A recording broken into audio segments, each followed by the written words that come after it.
Welcome back, everyone. To stay in touch with each other or work from home, millions are turning to video conference platforms like Zoom. However, that company, Zoom Video Communications, is now being sued by a user. The person claims that Zoom is disclosing personal information to third parties, including Facebook, without the user's knowledge.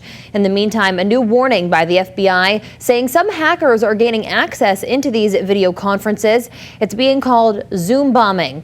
Beth Ward joins us live from her home with answers to keep your next video chat protected. Beth? Well, Jordan, many of us, myself included, are using platforms like Zoom to stay in touch with our family and our friends.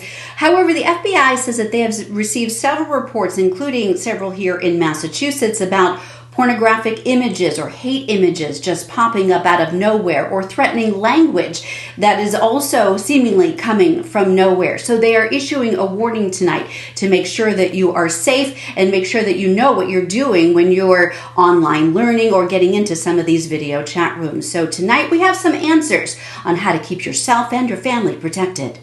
Become a household word now that most of us are using video teleconferencing platforms to work from home, learn from home, or stay in touch with others from home. Hackers are at home too, finding ways to jump into these private chats.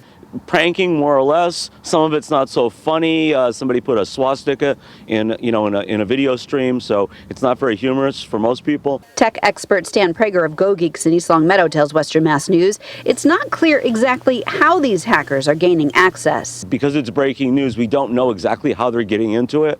But as a result, somebody could potentially break into your Zoom session, listen in, and get confidential information. Prager says within Zoom, choose the private option before beginning. The FBI also gives this advice. Require a meeting password or use the waiting room feature to control the admittance of any guests. Never share a link to a teleconference or a classroom. Like on social networking. Like, let's all get together for a Zoom session at 4 o'clock. And you share that on Facebook. So if you're just doing that for happy hour, it's probably safe because what can happen? They'll see what kind of beer you're drinking. But if you're doing it for work, probably not a good idea. The FBI says manage screen sharing options. For example, in Zoom, change screen sharing to host only.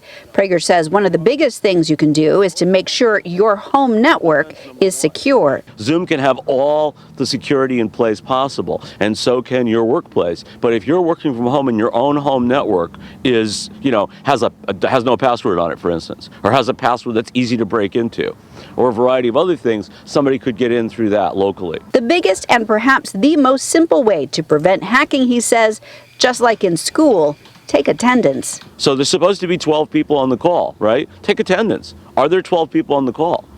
Get some sense, right? Because you can see how many people have logged in. If there's 13 people on the call, who is that? Well, one more tip from the FBI. They said make sure that you have the latest version of any platform you're using. For example, we reached out to Zoom, who says that they updated their most recent version, which includes a lot of safety issues and safety updates in their latest version, which was in January. So make sure you do that. Reporting live from home, Beth Ward, Western Mass News.